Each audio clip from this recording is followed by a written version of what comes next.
What I call so fetch and start with the song. It was good for Paul and Silas. It was good for Paul and Silas.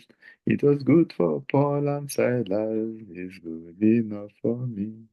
That's the old time religion. But let's start with prophecy word of knowledge. January 13th, 2025. For newly married wives, please make provision for your husband's meal while you visit the salon so that there are no issues.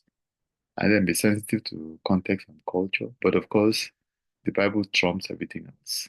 Which brings me to the story of Richard Hayes. He's getting a lot of press, of course, because he capitulated. He had condemned homosexuality in some of his earlier writings. Then he co-authored another book with his son and said God had changed his mind about homosexuality in scripture. We're serving a God that cannot change. And these pressures can be real. Galatians chapter 2, verse 11. When Cephas came to Antioch, however, I opposed him to his face because he stood to be condemned. For before certain men came from James, he used to eat with the Gentiles. But when they arrived, he began to draw back and separate himself for fear of those in the circumcision group. The woke and progressive crowd are a problem.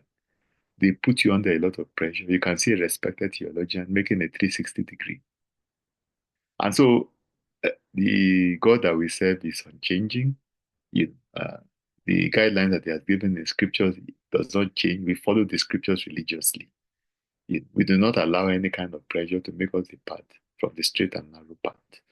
Or else God will just basically discard us and pick somebody else, to carry out his role. And we don't want to be, you know, among those that are discarded along the way. So we follow the scripture, no matter what the woke and progressive crowd, which is like the circumcision of the past, is saying.